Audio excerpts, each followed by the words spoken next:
We're going to talk today about Ric Ocasek. I'm here with Stephen Alloy. Hey guys, how you doing?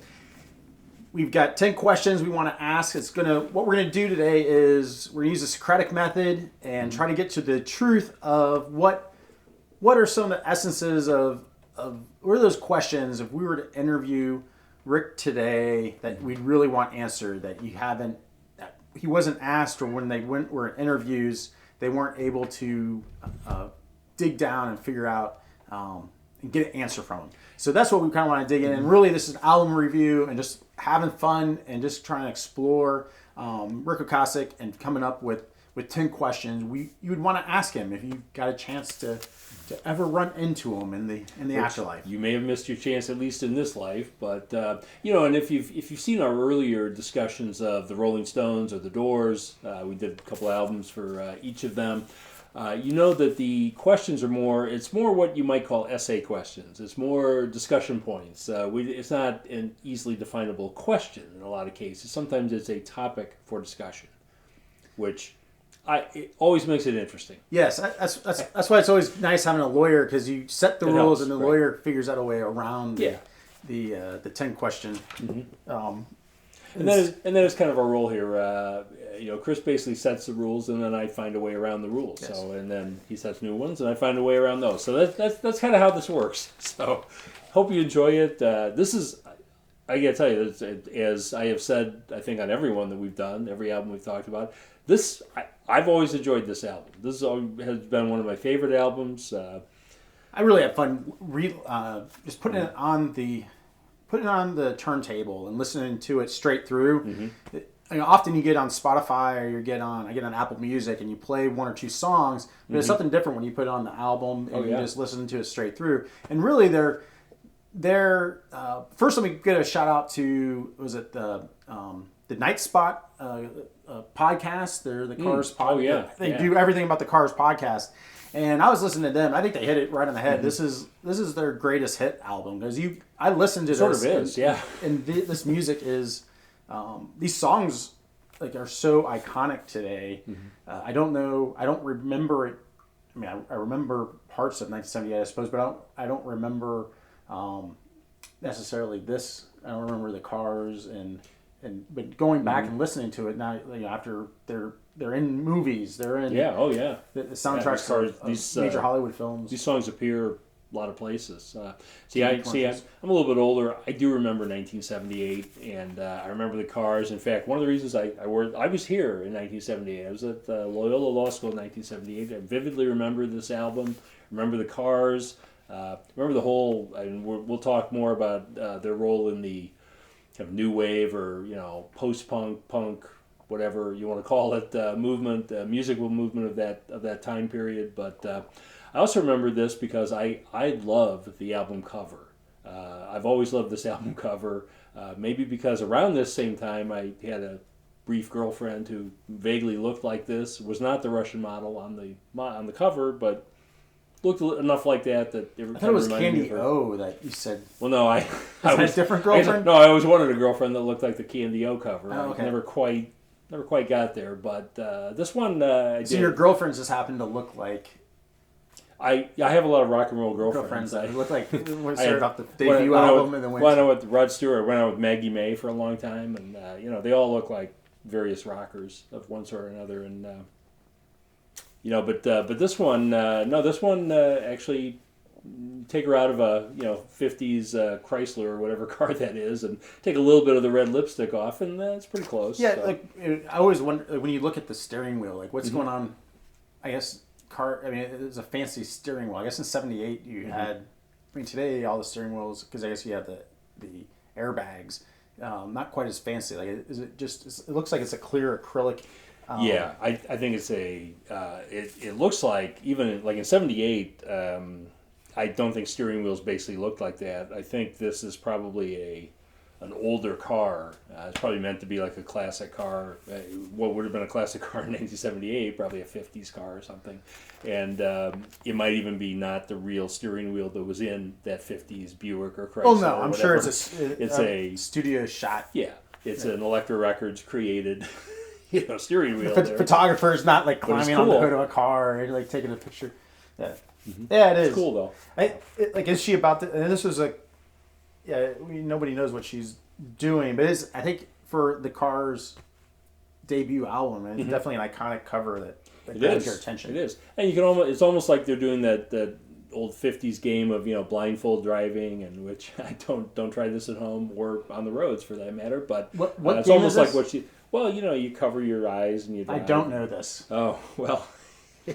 I never actually did this because I have enough trouble when I'm actually looking when I'm driving, but apparently there is a game where you go real fast and you cover your eyes and you see if they stay on the road, and if you're about to go off the road, they say take your hand away.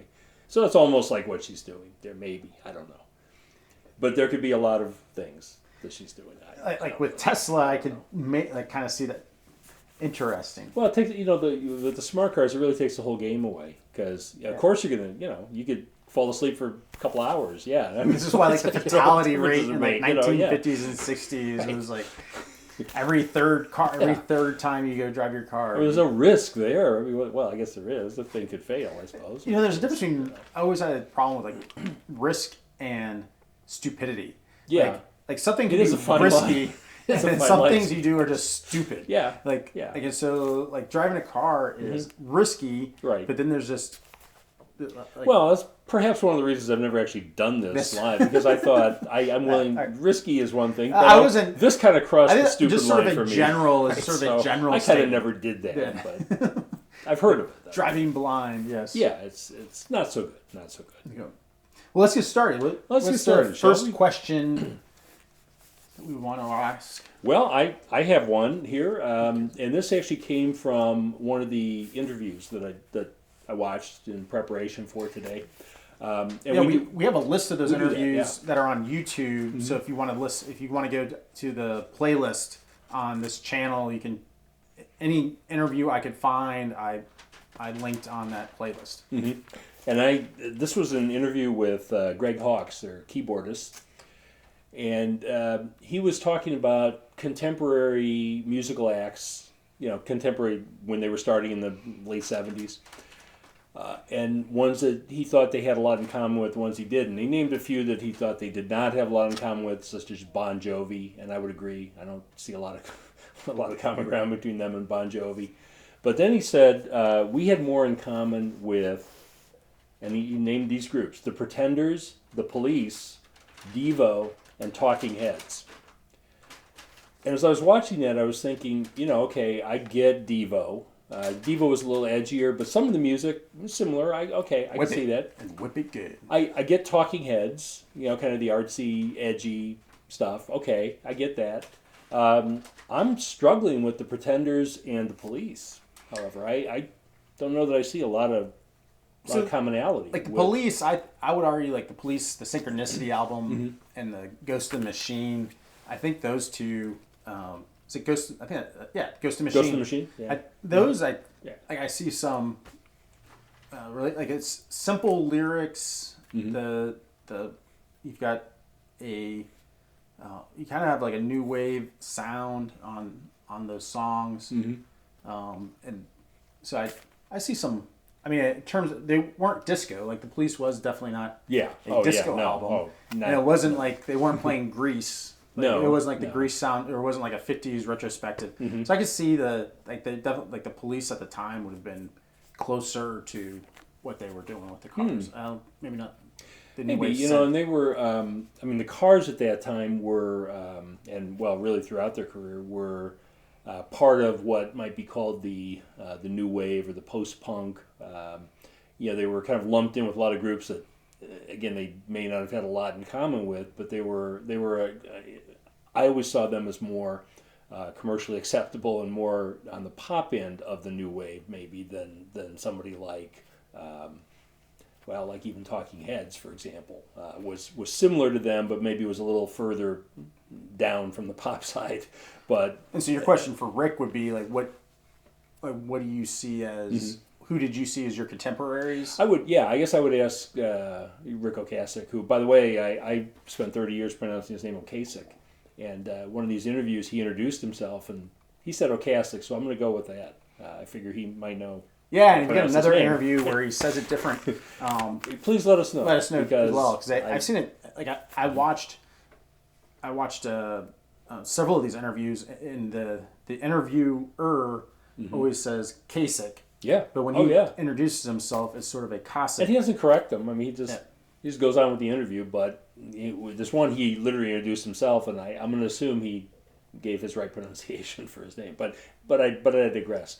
My question for Ric Ocasek would be, who did you really see as your contemporary? Who do you think you had a lot in common with musically? I mean, I would agree. I don't think you have a lot musically in common with Bon Jovi and some of the other acts. Certainly not the disco acts of that era, or the a lot of the, gosh, who else was around in the late 70s? Some of the more obviously pop acts of the late 70s. Yeah, I don't see that. Like AC/DC pop, came in the late. Yeah, I don't see. Pop you're not a big Venn diagram overlapping the cars in AC/DC. Yeah, or Steppenwolf. I get that. But who would you say you did have a lot in common with? And what similarity do you have to the Pretenders? Now, I'm a great Pretenders fan, but I don't see a lot of commonality. I don't know. I'm struggling.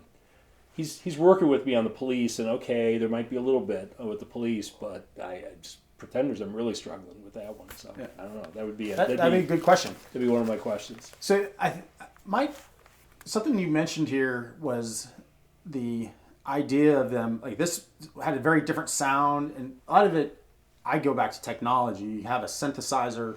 Yeah. And so they start playing with the synthesizer. And so I made an argument. I think I made an argument on, maybe on the Doors with Ray Manzarek. Right. What people call psych. I'd argue is not psych. It's the dawn of the transistor. Well, yeah. Yeah. What you're really hearing is what people are calling, the reverb and what people are doing with reverb and all that other stuff is really just, okay, how do we explore transistors? And then what you have here is, again, new sound, new technology emerges, and they incorporate it into rock and roll. But on that note, as they're developing this new sound, they have a new producer on this, or they bring in a producer. So Ric Ocasek has been doing this for 7-8 years. Roy Thomas Backer is producing this. He worked with Queen beforehand. And did he take their sound and make it just enough? Like, did he know how much to make it sound like stuff people had heard before, and then added just a little bit more so people accepted it? Yeah. Was that the key to this album and to the Cars taking off? Because there's that whole idea of something's like totally new, nobody wants, you won't listen to it because you're like, you don't know, your brain doesn't know how to handle it. Right.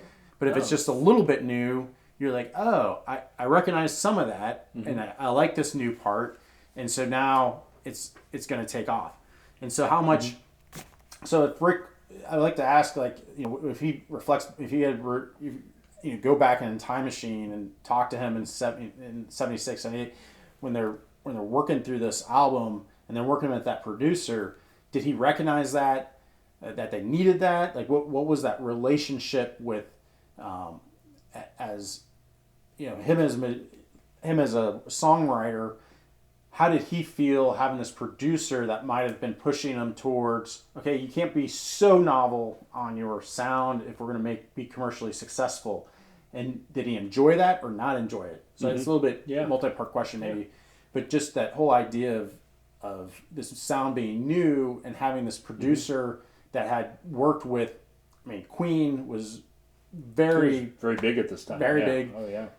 So he knew what people wanted to hear, and was he able to put that just a little bit of new on it? And what was that like for the singer, for the songwriter to work with someone like that? Was that frustrating? And is that, I think there's some follow-on questions that maybe I'll hit on later, but just that, does that end up making, putting some initial seed in Rick's belly, oh, I don't like this process and I want to go independent later on? So that's kind of my question. Yeah. In the essence, my question is what was that feeling of working with this producer that had come off, been working with Queen, and what was that working relationship like? Yeah, and you make a couple of good points. I mean, one is that I think technology has always been an important part of rock and roll. You can talk about, hey, it's a new sound, but if you can't produce the new sound, if you just don't have the equipment to produce the new sound, you're not going to have a new sound. Right. So, I mean, it's really been an important part of it all the way along. We talked about it with Ray Manzarek in an earlier session, but it's certainly true of the cars here. They were using kind of auto rhythm in a lot of which is somewhat new at that point. They were using very small keyboards in some cases, somewhat new at that point. So, and they were doing a lot of technological things that maybe hadn't existed 5 to 10 years before that. So definitely a good point on the technology. Also a good point too on the incremental change versus radical change. People may think they want radical change, but most of the time people don't really go for radical change. People will go for an incremental change. Yeah. In fact, there's a business principle on this called Maya, most advanced yet acceptable. Because if it's something completely new and way advanced, nobody knows what to do with it. But if it's a little improvement on something you're already doing, or a different way of doing something you're already doing, okay, that might work. So that's kind of, in some ways, I think that may be what the Cars did here. They used a new technology, and they took kind of the new wave, punk, post-punk, new wave type of music, and maybe took it in a slightly different direction, but didn't fundamentally change it. You know what I mean? And I think that may be why they succeeded. Yeah, and having somebody smart, well, of course, too. And having somebody that's done this with another band, we know. Yeah, Queen was kind of doing the same thing in a lot of ways. They didn't mention Queen, but I could see some overlap with Queen a little bit. Not so much stylistically, but more. If you were a Queen fan back then, you would probably like the Cars. I mean, they don't sound a lot alike. But the same people probably like both groups. Yeah, I think it was a Fleetwood Mac does a completely experimental album, and a lot of people just don't like it because it's like they're like, "What is this?" They don't. I don't know. And to me, I think that's Fleetwood Mac's best album. Yeah, so you enjoy the complete. That's why, and you enjoy really good. And you enjoy the chaos. You enjoy just the complete. Complete. No, I did. I thought it was really good because I haven't been as big maybe a Fleetwood Mac fan as a lot of people. But I thought their experimental was like, hey, this is pretty good. This is going a different direction. I like this. I like their early stuff through the blues, but we're not really talking about Fleetwood Mac now. We're talking. We can do that maybe in another session. We're talking about Rick. Okay. Speaking of Ric Ocasek, he was not only a talented frontman for the Cars and musician, songwriter, but he also was a gifted producer. Record producer, recording producer. Yeah. He produced a lot of really good records, including the Blue Album and the Green Album for Weezer, which, there's great disagreement on Weezer fans. I'm a big Weezer fan as well. Great disagreement about, when they were good and when they weren't good. But I think pretty much everybody agrees, hey, the Blue Album and the Green Album, yeah, those were good. Everybody likes those. It's just later it gets murkier. But he produced, and he did actually a third album later for them, which some Weezer fans don't like as much as others. But I was thinking about his work with Weezer, and I actually have another question later on his production that goes a different direction. But I was thinking about his work specifically with Weezer, and being a Weezer fan as well, I'm looking at Weezer compared with the Cars, and I think I'd like to throw this out as a discussion question. Is Weezer, more specifically, is Rivers Cuomo a 90s Ric Ocasek? I think there's I think an argument could be made. Does Ric Ocasek... That if Ric Ocasek had been born 20 years later, he'd be Rivers Cuomo. I don't know. Let's discuss that, shall we? Yeah, well, like what if Ric Ocasek in 1978 listened to Weezer, what would he think of, as this debut album's being put out, and you were from the future, and you left him a cassette of Weezer. Well, I have a theory, specific to the Blue album of Weezer, which he produced, okay? And Buddy Holly, one of the great songs on the Blue album. If you listen to Buddy Holly side by side with Just What I Needed off this album, I think you'll hear Ric Ocasek in there. I think you will. Yeah. I think he's all over that Buddy Holly song. He's all over that album in a lot of ways. I think so. I think there's a lot of, and I talk about commonality, I think there's a lot of commonality. Not, again, different instrumentation. Weezer is less keyboard oriented maybe than the Cars, but I think the type of music and the delivery of the music, a lot of common ground with. Where was Weezer? Where is Weezer out of? Where did they get their start? They're, I think they're out of Boston as well, or they're, now I'm confused. Because I know Rivers Cuomo went to Harvard, which I don't think Ric Ocasek ever went to Harvard. He couldn't get into Loyola, so he went to Harvard. Right? Well, they played like in Harvard Square. Oh yeah, no, and they were in Boston. He's not originally from Boston, Ric Ocasek, but they were considered a Boston group. I thought Weezer had some sort of Nebraska connection. Just because of the name, or Weezer? Is that why? No, Weezer sounds Nebraska. No, I think they're. I don't know. I don't know where they're all from. Rivers Cuomo, I think, is originally from New York, but I'm not sure where they got formed. Now that I'm on the spot, and his live, we'll have to Google that. I'm not really sure. I know he spent some time at Harvard, but good question. I don't know. That's a good question. I just thought for some reason there was a Nebraska connection. Maybe because they played at they're at Maha or. Oh yeah. Oh, they did. Yeah, they played at Maha. They've been here a few times. I've seen them a couple times here in Omaha. So it's Weezer, not the Cars. Cars have not. Well, they may have played here, but long before I was here, I didn't see them live, unfortunately. I think it would be like if Ric Ocasek had heard Weezer in 1978. What would he think of that sound? Would he be recognized it as this is? I think he would have loved it. I think he would have said, That's what I want to record. That's what I want to record. And 20, not quite 20 years later, he did. Well, this kind of gets so right. And the reason I understood he's doing that instead of playing was that he hates touring. Yeah. And so that was part of my reason of wanting to ask that earlier question was that, I mean, he just didn't like being on the road all the time. Mm-hmm. And when you as I listened to his creative process, it sounds like he didn't do well with having if you asked him to work on commission, he didn't like that. When he got creative, he couldn't really control. Like he knew about once or twice a year he could just write, but he couldn't really control when that was. Right. He had to get inspired, and then he could sit down and just write. Mm-hmm. And being on tour seemed to really drain him when he was on tour all the time. And I remember in one interview he talked about. Like he liked the European touring where you just tour for 2 weeks, you take a break, and you go out and tour for another 2 weeks or whatnot. Mm-hmm. But touring for months on end across the United States or doing one of these worldwide tours, he didn't like that at all. Yeah. And he really, where he found his most creativity was writing. Or at least that was sort of my take on the interviews. Yeah. Well, my question on the writing part is he talks about how much he loves writing.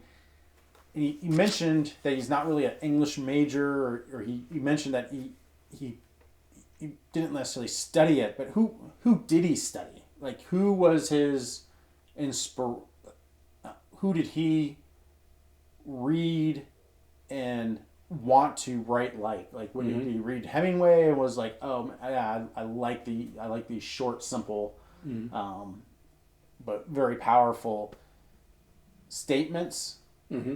What was his, like, who were his, I don't say mentors, probably the wrong word, but who were his idols or the people he looked up to in writing that especially in 1978, as he's been doing this for 7-8 years now, who did he really look to as writers and seek to emulate as a songwriter and learn from? I don't think I heard anybody ask that question to him. Mm-hmm.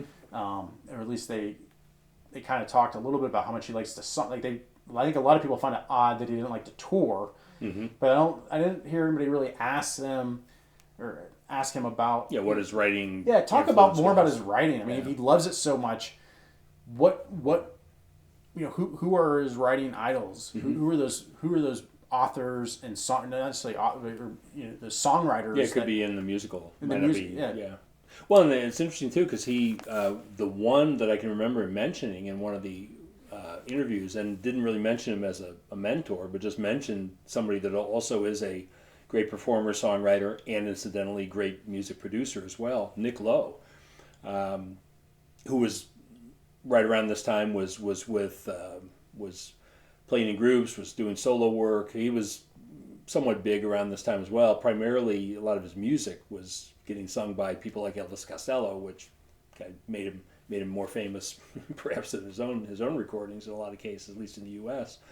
But compared with Nick Lowe, and I big Nick Lowe fan as well. He's more, his music is somewhat similar. The music part of it, it's similar in the sense that it's kind of simpler music. It's not maybe as complex as you might get with some of the other groups around there, but his lyrics are in general, I think, a lot more complex. I mean, I always like to pat Nick Lowe on the back as the only guy who I think has ever rhymed bona fide and coincide in there a you song. Cruel to be kind, of course. That's a good. Same I love is bona fide, but that don't coincide. Oh my gosh! Wow.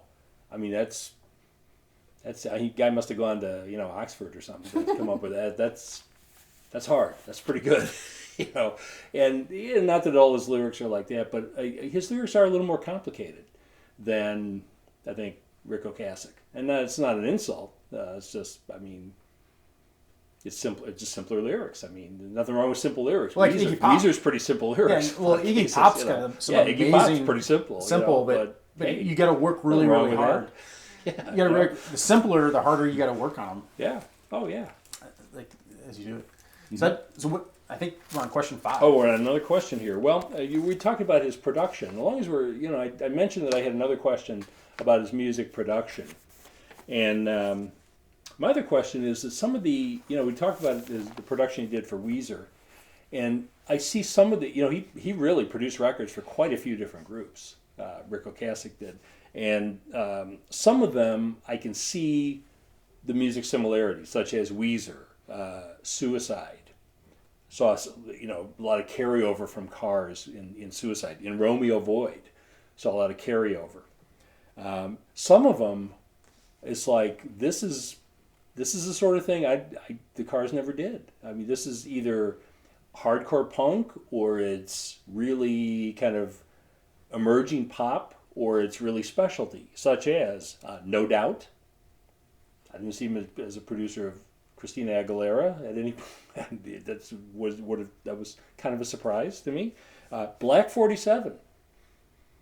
Very, kind of technically, I guess, an Irish punk group, but really emphasis on the Irish. Not something I would have expected. Bad Religion, hardcore punk. Yeah. Didn't necessarily see that coming out of Ric Ocasek. So how'd that happen? I remember him talking a little bit about like that he found, like as a producer, he mentioned like he liked to let the artist play their sound and just kind of like take a step back and just be able to give us experience, but really let their sound come through. I wonder, as you mentioned that, how does that relate back to his experience back in '78? Because you think about how much of, having that producer that worked with Queen, how much did the sound he wanted to produce, was he able to actually produce?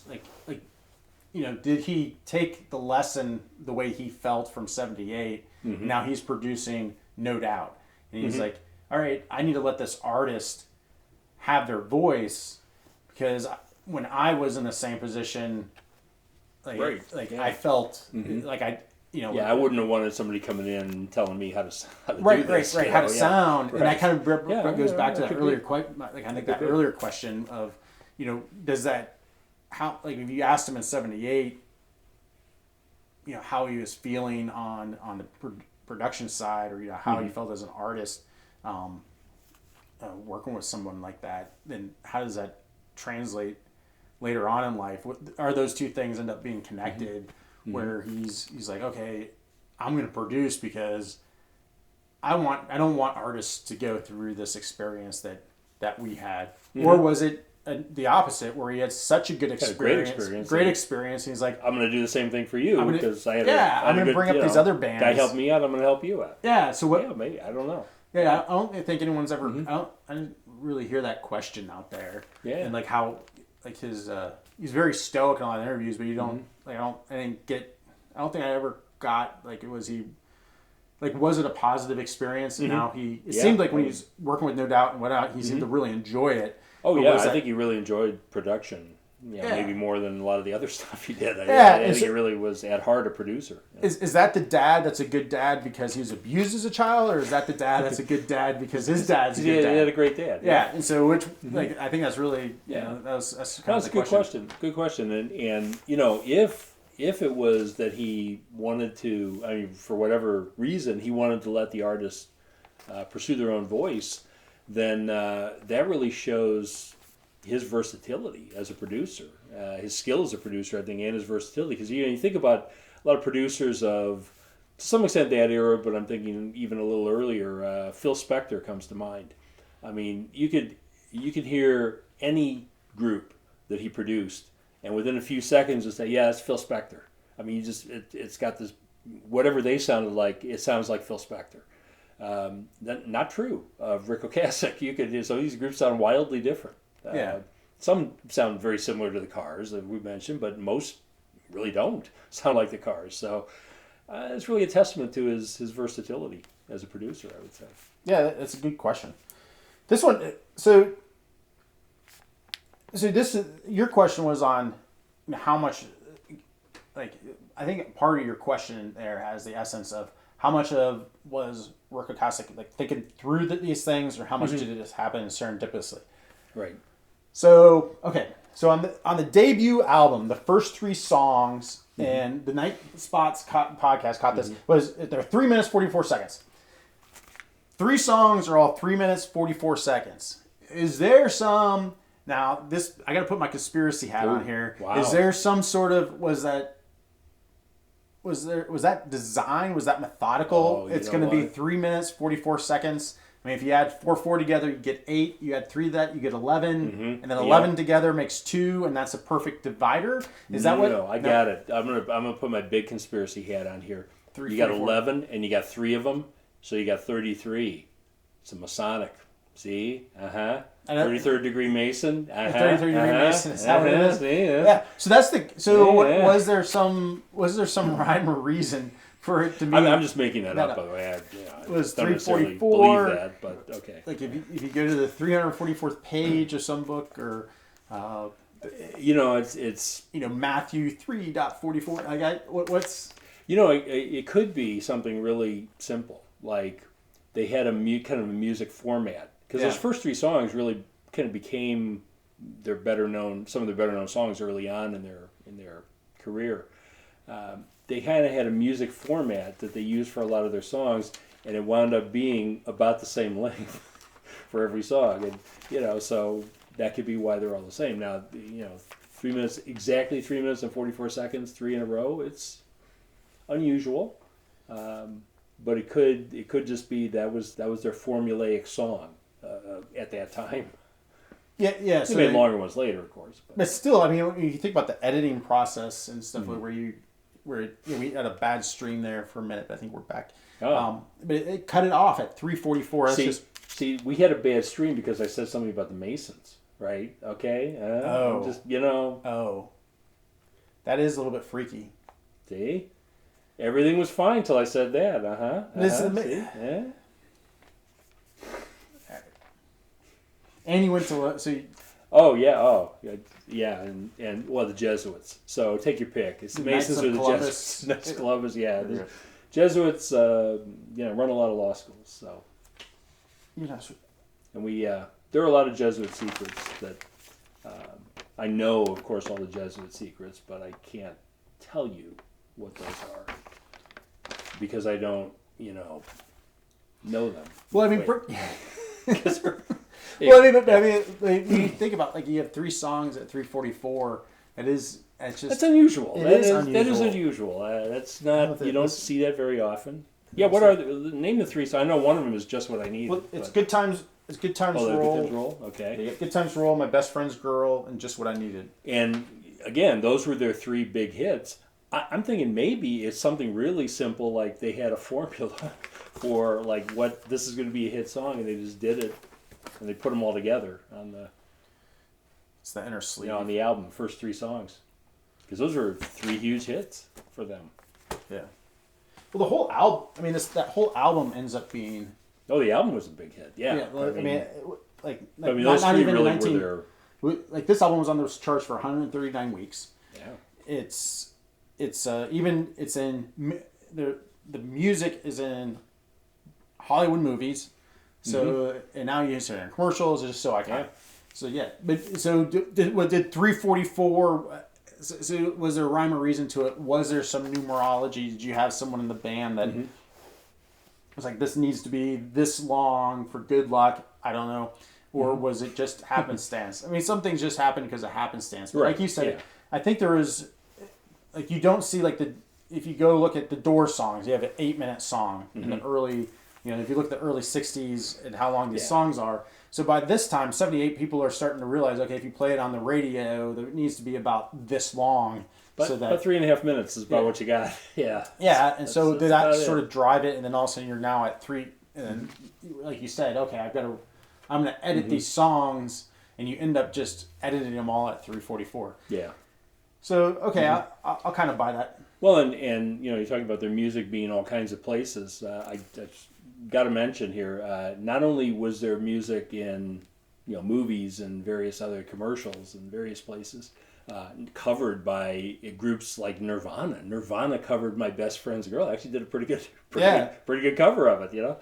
Not only all that, but their music actually appeared on my telephone answering machine in the 1980s. Now, if you're under 50, you probably don't know that there was a time where you actually needed a physical machine to answer your telephone. It was a separate machine from the phone, and you plugged it up to the phone, and calls would come in, and then they would route to the machine. It was through the miracle of electricity. This was pretty high tech at the time. So, and they would have these outgoing messages, usually very generic. Most people would say, hey, please leave your name and a number. That part really hasn't changed too much over the years. But there were these little tapes, and you'd record an outgoing message. Well, I used the generic one for a long time, but I thought, you know what, I'm really not a generic kind of guy. I'm going to customize this thing significantly. So what did you put on there? Well, I started using I'd use all kinds of different music. I would put music as a background while I was talking. Sometimes I'd use the music as a joke. I'd sometimes use sound effects. I did one where... Like you played the music and then was recording... Oh, I'd play it, and then it was like you had to play it through like earphones on a Walkman into this little tiny condenser mic and talk into it while you were doing it. Okay. So each one you'd have to record. So how did you do it for the cars? You'd have to record it like 9-10 times to get it right, because it was hard. And I did one that was all sound effects. I had this little gunshot producing sound effect thing, and it did machine guns and shotguns. And so I did one where I sounded like I was in a shootout. I used to do different, because regular messages got boring. Well, for the cars, I used Just What I Needed, and I kind of talked along with the lyrics. I said, as I recall, this is a long time ago, but as I recall, I said, I don't mind you calling me and wasting all your time, because when it comes down to it, you know that it's your dime, yeah. And so you just sang this. Yeah, Did you put any music behind it? Or just you singing? The car is Just What I Needed was behind it. Okay. And I was kind of talking over Ric Ocasek on there. And then just said, leave a number, and when I got to the end of what I was saying, then it went into the the in between the verses. I kind of remember that, like when answer machines came out, and everyone would try to come up with something clever to put on their home answering machine. You don't have that today because nobody leaves messages anymore. Right? Yeah, because you just text message. Because you don't want to make phone calls, Right. And I got to say, some of them were pretty funny. I did a rap one based on the Super Bowl Shuffle. That was do you remember this rap? I remember some of it, but it's. I think we need to hear this rap. It's maybe for another. Well, no, I think we need to. Do you know this rap? It was. I don't remember a lot of it, but it was kind of a. It was a time period where rap was. You don't need to explain the time period of rap. We just want to hear the rap. Well, I don't know. I might get YouTube in trouble if I don't think so. do this. Just like off. But I gotta say they weren't all hits. They weren't all hits. I got a message one time, an incoming message, where I think we want to hear the rap. This lady said, "Just let me finish the story here, then maybe we'll." But this lady said, "Look, you don't know me, I don't know you. I dialed the wrong number and I got this, but I just gotta tell you that is the stupidest message I've ever heard." That's pretty good. You got a reaction. You at least got a reaction. So they weren't all hits, but. Some of them were. I think the Cars was a big hit, and some of the others, including the gunshots. I got a lot of nice comments on the gunshots. Sometimes people would their message would start, and I'd just hear laughter. They said, "Oh gosh," So, but anyway, I digress. So, give us a little taste of this rap. Oh, the rap. I'm trying to remember what something about. Do I like rap? Are you kidding, Joe? I write stupid lyrics and I make big dough.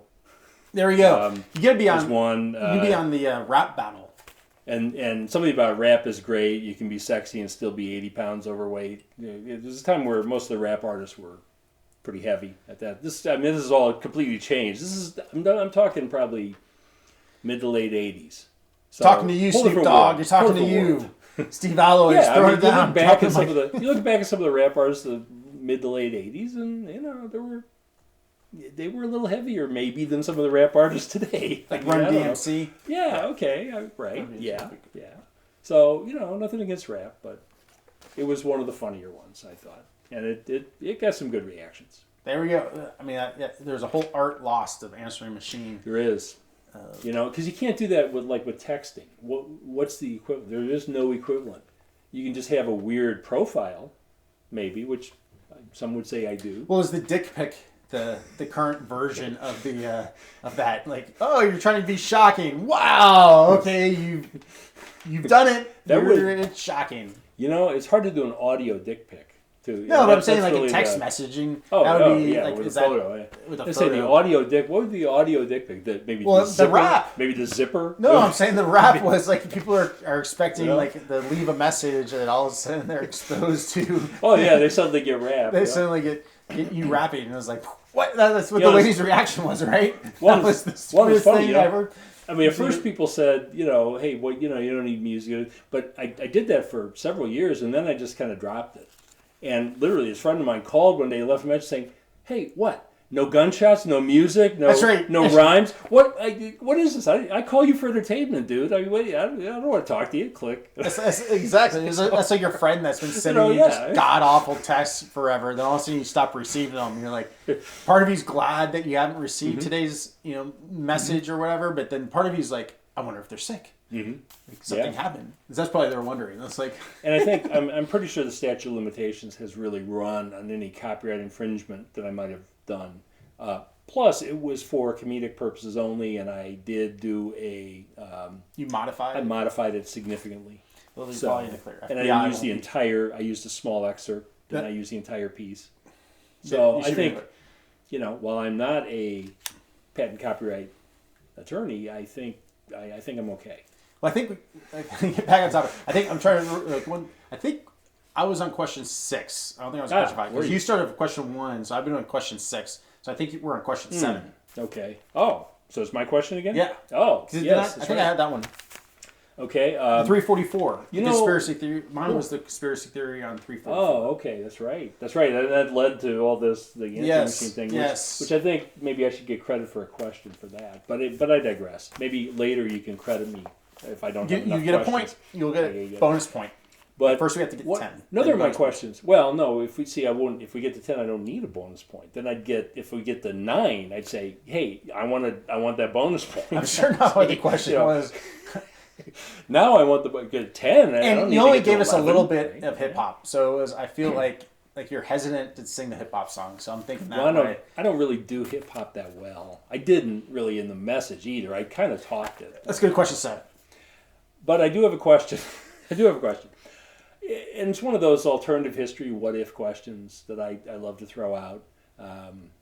And sometimes I throw them out, and sometimes they get thrown out, literally thrown into the trash. But this one, the Cars recorded very successfully for about 10 years, give or take, and then took like a 25-year break, and then actually did an album again.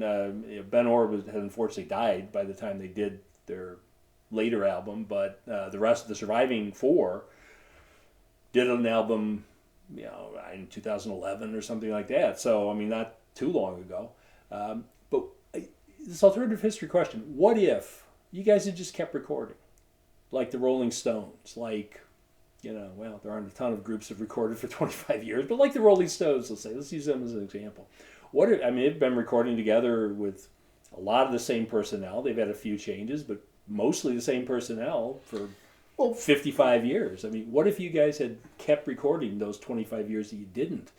What would your music have looked like? What would have it taken for the band to keep together, right? Mm-hmm. So like in your alternative history question, I think we have to identify. So like Ric Ocasek says he doesn't like touring. Maybe some of the other band members don't like it either because it's just he doesn't get a chance to songwrite.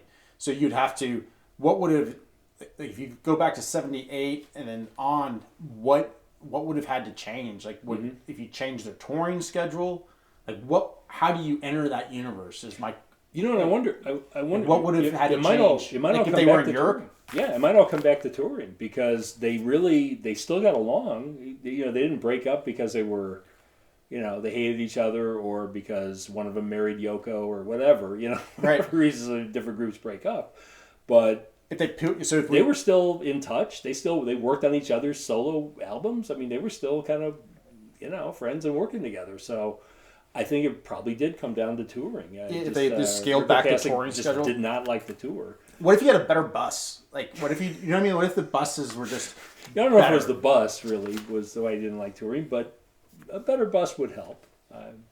A bus with... So, like, less schedule, better bus. Like, I mean, like, a really... Bus with, like, free Wi-Fi, Well, like, what if I think the free Wi-Fi would have been a big thing. Like Air Force the 90s, One. That would have like, the president's on Air Force One, he can still do presidential stuff. You can say he's got time to write, it's quiet, you got full communication to everything out there.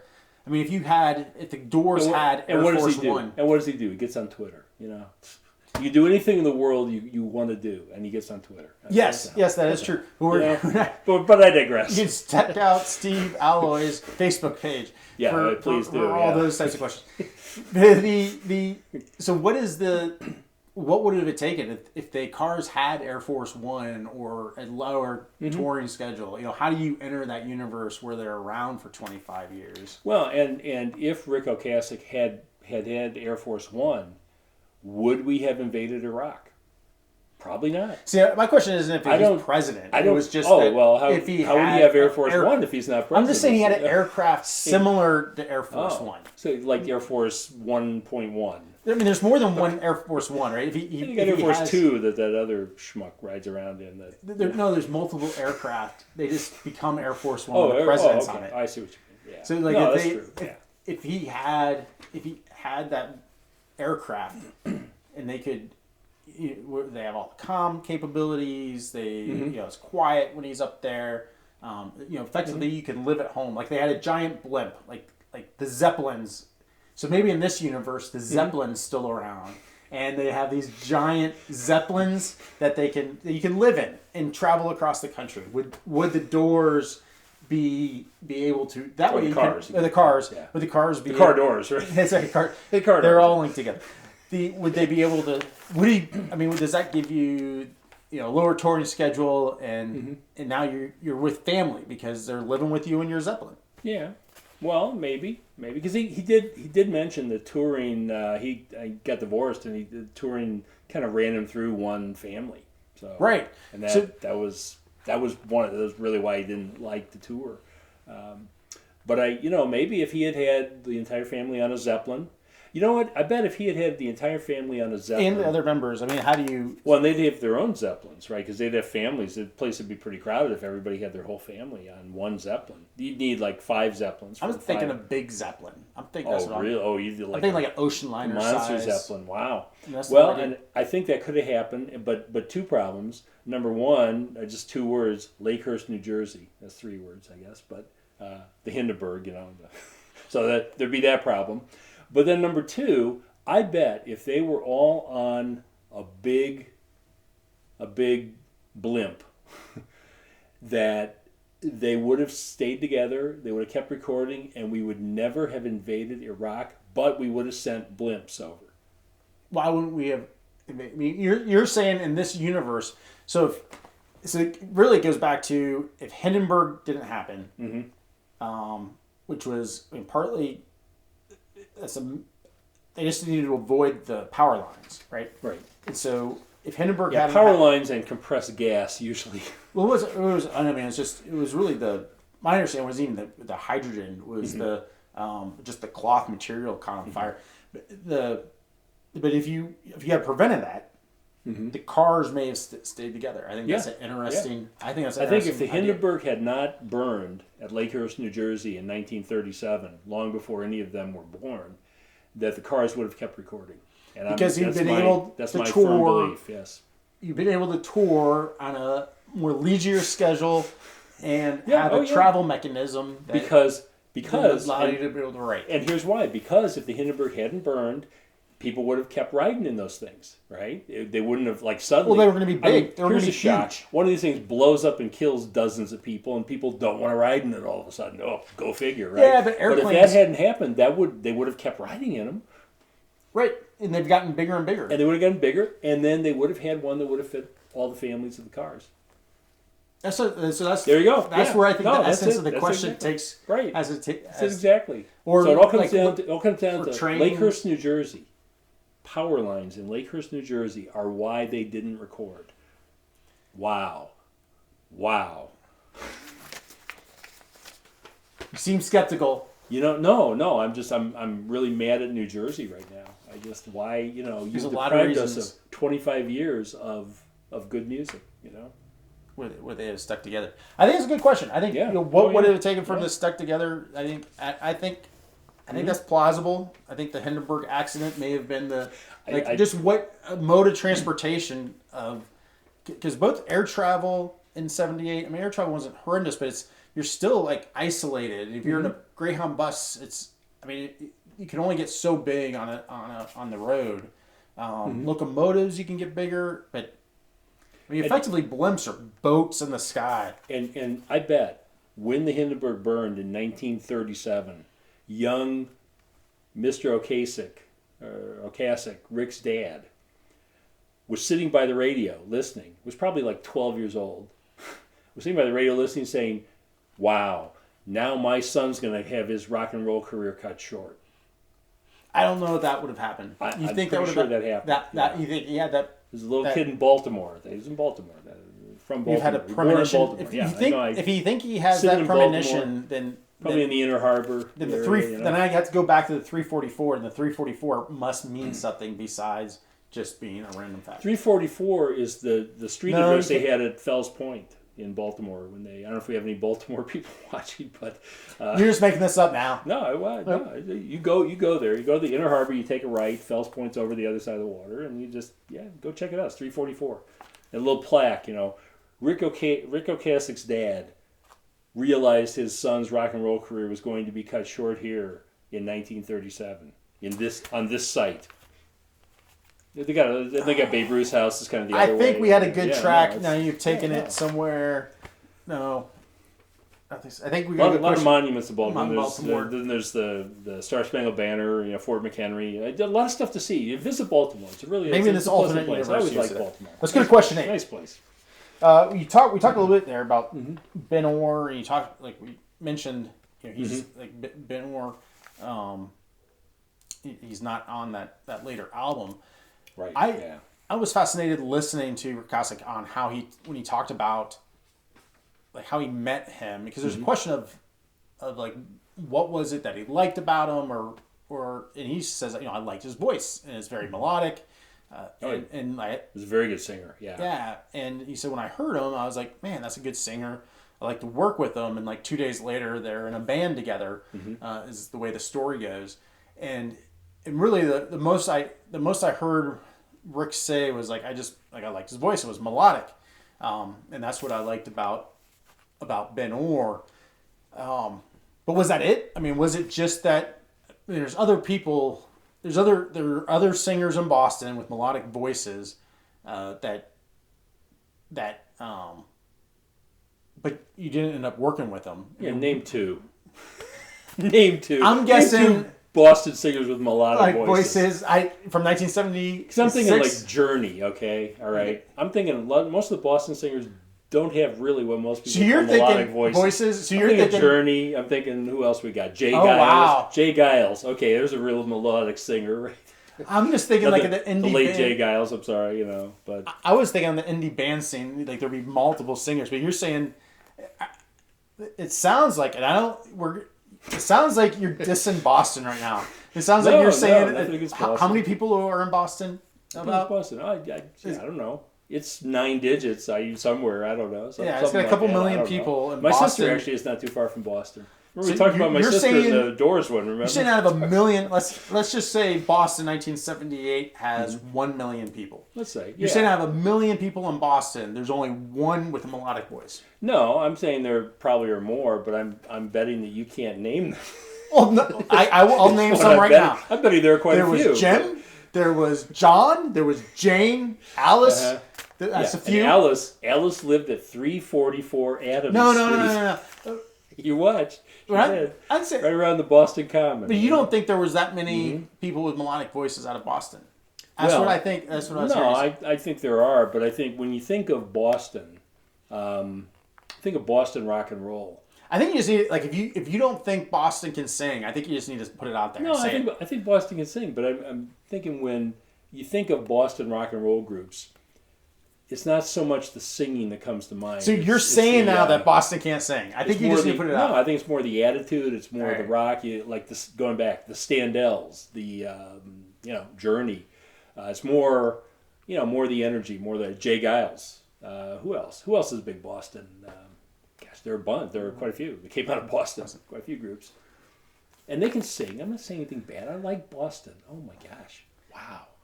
No, I'm just saying you can't name the good singers in Boston. I just did. Oh, Jim, Ricky. Alice. Yeah, Ricky, Tommy. Exactly.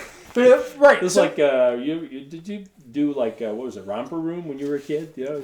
Where you had this lady would stand in front of it was a kids show, and she'd put on these binoculars, or she'd take out these fake binoculars, and she'd get in front of the camera and say, I see Timmy and Johnny and Ricky, and of course, somewhere in the audience, this went to like multiple cities, there was somebody named Timmy and Johnny and whatever. So the kid would say, wow, she can see me. Well, that's my point. And you're kind of doing Miss Francis here. Sure, you're but doing there's the a same million thing people in Boston. Let's go for 1 million people in 78. I'm just saying there may have been multiple melodic singers out there. Mm-hmm. My question would have been, what else was it about Ben Orr that kind of said, hey, I want to work with this person? But you may be right. What I think your point is there may not have been a lot of melodic singers in Boston. And Ben Orr, now who's dissing Boston? No, I'm not. I am taking what you had said. Here, Don't back away from it. I think you just need to own it. Like, if you're saying they can't sing in Boston, then I think the question is still, I think that, I guess my question becomes mute at that point, is that Ben was the only other melodic singer that was available. Singer in all of Boston. Right, that would have been melodic. But he did really have a great voice, as he showed. He did. And quite a few of us Drive is probably his most famous singing. But he sang on a lot of songs. Yeah, and he was yes. And a lot of people can't, for whatever reason, say they can't tell the difference between Ric Ocasek and Ben Orr. But Ben Orr's a little smoother, I would say. Yeah, it's deeper voice. It's a slight difference, but he's a little smoother, a little less geeky.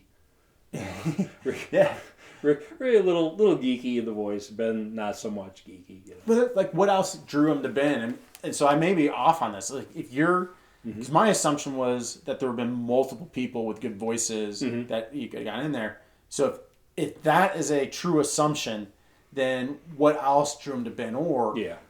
If my assumption is wrong and you are correct that Boston can't sing, then I think my question becomes mute. There's a chain going on the bottom. Like, I am not saying Boston can't sing. I think you did. I think. Well, there are two things I would say as to what else might have been a reason that he wanted to work with Ben Orr. One is, Boston might agree, like, hey, we can't sing. Well, one is we got this whole 33 thing, so maybe Ben Orr gave him the Masonic handshake. But let's say that's not true. You have to draw in like how Ric Ocasek is. We haven't talked at all like how Ric Ocasek would have been tied into. Well, and he's not gonna. We need to do like a whole conspiracy show. He's not gonna talk about Ray Manzarek, Jimi Hendrix.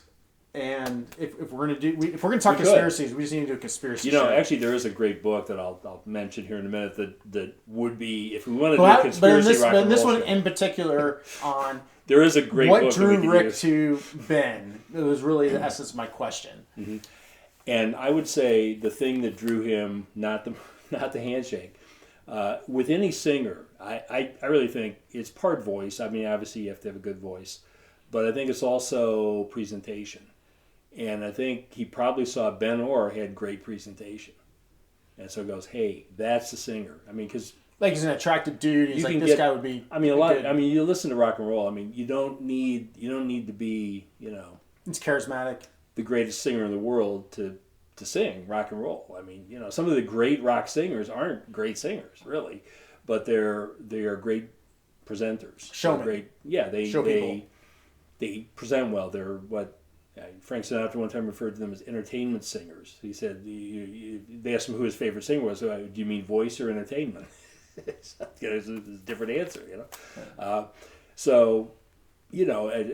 think Ben Orr certainly had a good voice too, but he probably had a presentation maybe that a lot of others didn't. Yeah, so that would be kind of the thing I'd be interested to just ask. What was it that you saw when you met Ben? And obviously they stayed together and performed there was a good fit. And so what was it that you really saw? It's kind of I think would be an interesting question or just something to dig into. And I think your point's good. And the point that, hey, maybe Boston can't sing. I think that's valid. I think in terms of challenging core assumptions, no, I think it's a good idea to challenge core assumptions, because if your bottom line assumption's inaccurate, then the whole premise is thrown out. That brings us to question 9. Question 9. Yes. Well, this is the point in the show where I would ask for that extra credit point. Because I don't know that I really have another question. I mean, I think as long as we're counting discussion points as questions, I guess I could talk about. We'd mentioned maybe that Rivers Cuomo the 90s. What if we talk about early Ric Ocasek, like when he's growing up with and how he got his guitar from his grandma? Well, we could. See, we could do it. Why don't you make that 10, and then 9 will be who really is. Do we have someone like Ric Ocasek now? Do we have someone who organizes a band? Writes songs, sings, and produces other people's material that doesn't sound all the same. Or what if we take 1978 Ric Ocasek? Who is that person now? And he's here today with us, and he looks around at the music landscape. Like who does he see as? Yeah. Like what would he do? What music would he produce now, if he was, in his 20s now? Yeah. And starting on the music scene, as he did in the 70s. Yeah. Like, would you be using the voice, not voiceover, auto voice? Would auto voice be part of that? So I don't think a lot of the bands he produced on. I guess maybe they used. So it'd be kind of interesting. Like what? Who would they see as their contemporary, or who would he could see as contemporary? And would he produce the same type of music? Was that unique to that time period? Would he go more direction of I mean, hip hop. Would he get into hip hop? I don't know. Wasn't really an option in the mid '70s, but it would be now. Which direction would he go? Would he go more pop? Like if Ric Ocasek hits his prime and the Cars will hit their prime in 2019 versus 1978. Right. Like, what would that sound like? Do you end up still with, this album? Well, I'd still like that cover just because I think it's a great cover. Do you end up with this album, or do you end up? What would that have ended up? I mean, obviously, it wouldn't be exactly like this because you've had so much to build on. But what would they have? What would they have developed musically? Yeah, I mean, and we've almost come full circle where if they were starting out now, their first recording might be on vinyl. Yeah, that's right. They might go back to vinyl just like in the '70s, but yeah, I mean, I don't know that they would sound exactly the same way because they were really, in a lot of ways, a creation of the kind of emerging new wave, and it had emerged by the time they were out, but they were part of that. And well, they were when they came out in '70s, they were very unique sounding in that time frame. When you look at when it came out. Oh yeah, they were different than a lot of the Grease, right. So with the other albums I had written down. Oh, the things popular at that time, music. The Grease soundtrack was gosh, I think on the one of the interviews, Rick was talking about how one of the reasons that they did the type of music they did is that rock at that time was horrible, and it was. Oh my gosh, it was. You look at some of the popular rock of particularly the mid '70s. The early '70s still had some really good stuff, but like '74, '75. Oh man, things were slipping pretty hard on the top 40, popular music. There was some good music coming out, but Bruce Springsteen. There were some good people emerging, but they hadn't quite emerged yet. Disco was around. Yeah, it was kind of, in a lot of ways, it was kind of a bleak time. So yeah, he's absolutely right, and that's kind of what led to the new wave, kind of the return to the roots of rock and roll. That's really what led to the whole new wave movement in the first place, was that rock had kind of failed basically in the mid '70s. Well, I think what was being marketed, just one branch being marketed out there, and some of the other music that was popping up, just people weren't hearing. Yeah. And so I mean I think that really influenced their sound at that time. But we're in a different time now, and some would argue rock's failing again now. Well, but but it's a different time frame. Rock is different now. I think it's different, but I think it's hard. It's easy in retrospect because there's a lot of other bands. Like, we don't talk about all the other bands that were around. Like, when we talk about the Cars, we listen to the Cars, right? But you don't talk about all that other music that was around. They just don't listen to, because we've had the luxury of time to kind of filter. It's like, I'm not going to play that because I've learned not to listen to that. Yeah. Today I'm finding, like, if I dig deep, and this is some of what I find from YouTubers, there's an album out. I saw Deep Sea Diver. It's a band. I went and saw them live. It's a small band, but a small band, but they have a lot of great depth. That's right. But it's a good. I mean, I love the sound. It's like a neat. It's a pretty amazing sound. And then there's the country band. I heard Sturgis. They like to get tanked a lot, don't they? You should listen to the song. There's so many jokes. Oh my gosh, and some of them will get us kicked off YouTube. But there are so many jokes about deep sea diving. But the drummer's amazing. The drummer, the jokes. The drummer and the lead singer are married, and the lead singer is multi-instrumentalist. There's a joke right there. And she's got like so much talent, and the drummer just like is so talented together. But it's so that's out there. But it's like you have to dig around and search through some of the, like, a lot of the popular stuff. I'm not super and that's an interesting point, because in some way music has changed substantially from Sturgill Simpson. Have you seen his new, like, he played country and now he's got this indie rock psych album out. It's on Netflix too. I thought Sturgill Simpson, isn't that where those motorcyclists go every August? Or... Oh wait, no, that's somewhere else. I don't know. I don't know. He's got this new album out, and it's pretty phenomenal. It's like an indie psych country type vibe to it, and it's just good. Like, Tool's new album, I think, is is pretty. I really love the drums out. Tools New album is very useful. Yeah, very practical. Sometimes, but interesting point here that that you're talking about digging. You had to dig to find these, because music, the way music is not only is music style, but the way music is presented, the way music is marketed, has changed substantially from the mid '70s.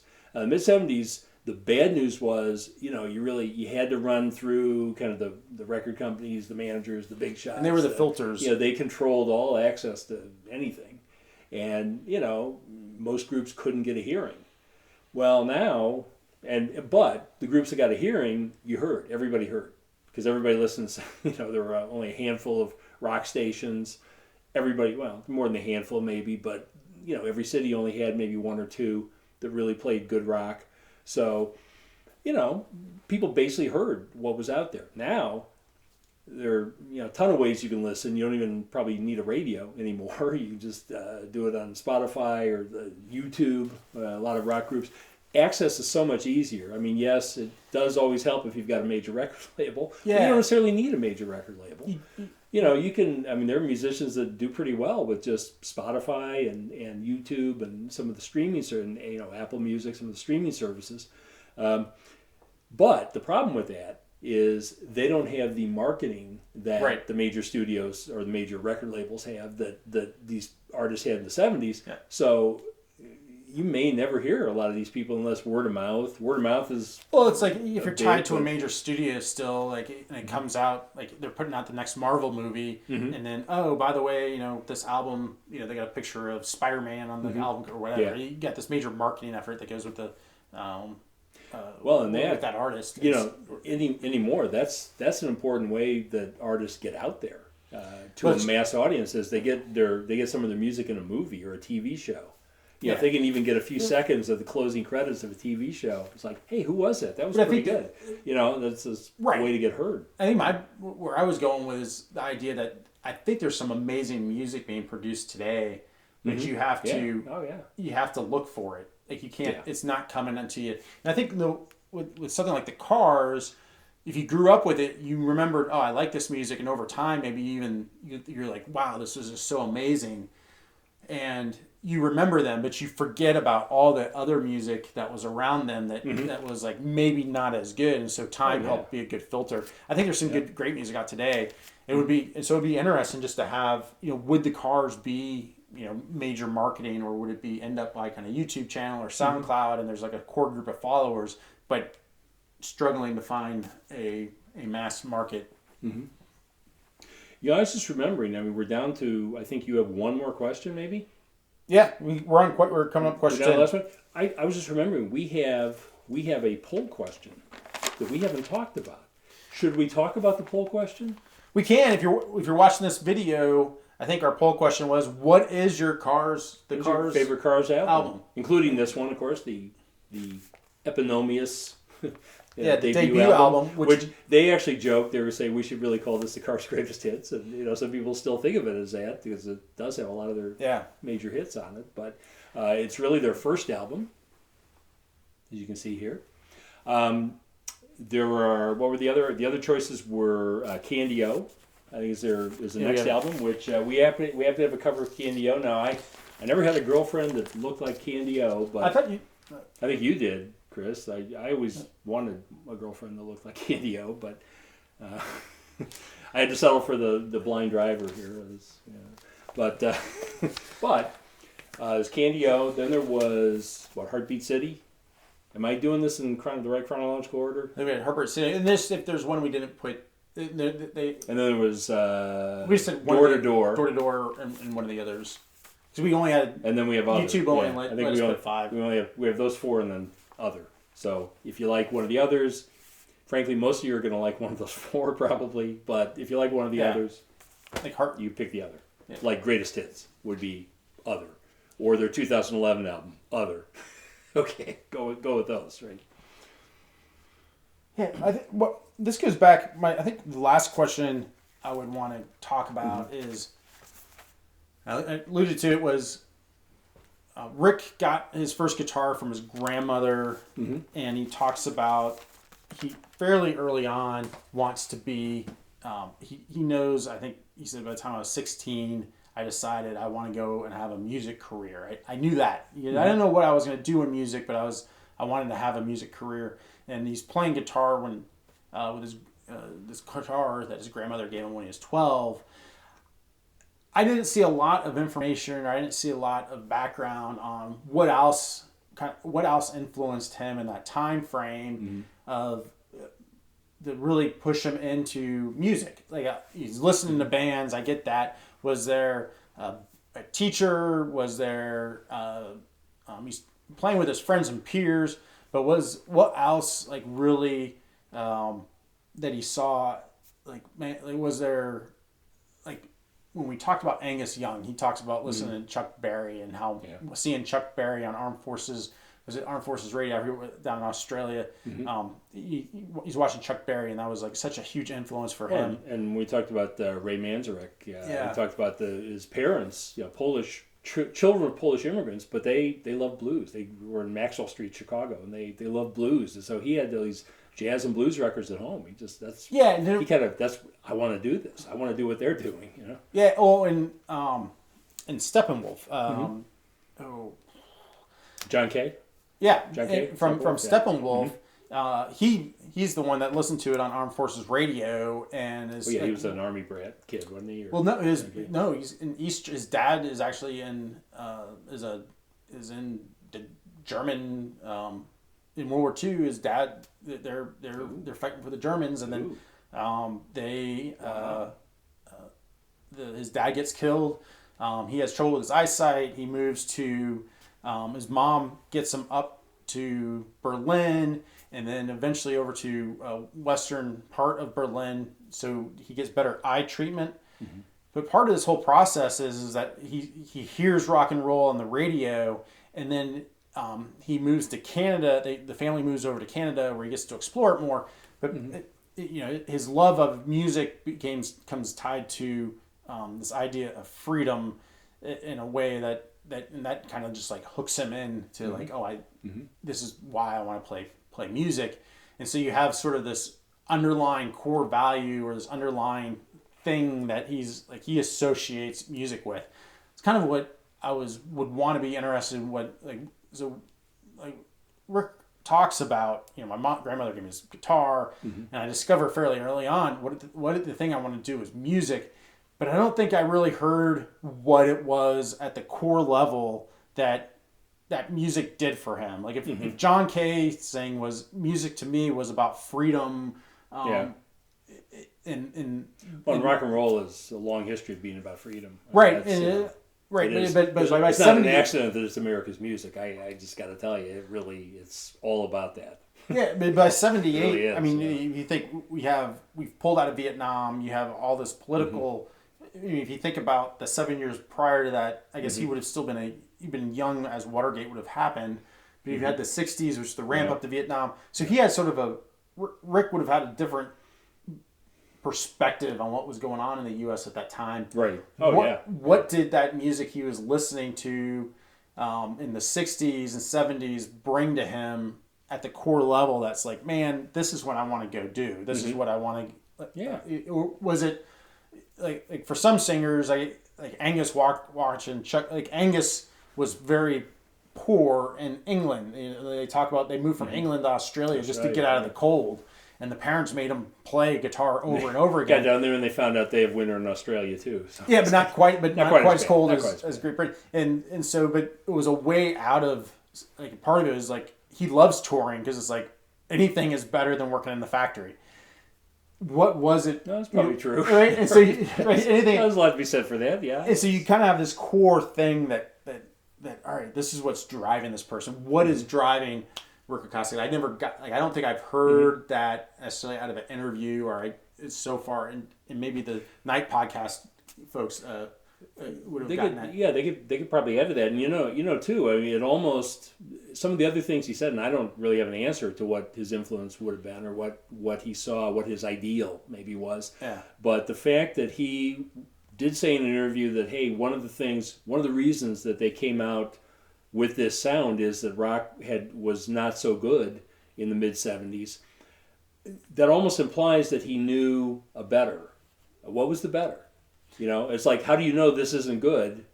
How do you know there's any that maybe this is just what it is, right? Is he thinking about what would happen in 1960s? You'd only know that there's a better if you heard that this could be better. Yeah. You know, so did he have some way connection into the future, which gets back to our whole conspiracy theory again? Yeah, which maybe he is really Rivers Cuomo. Yeah, maybe Ric Ocasek. Rivers Cuomo went back in time and is Ric Ocasek, and one of them has died, but and I'm still kind of reeling that the guy who wrote and sang Born to Be Wild and The Pusher was the son of a Wehrmacht guy. That's wow.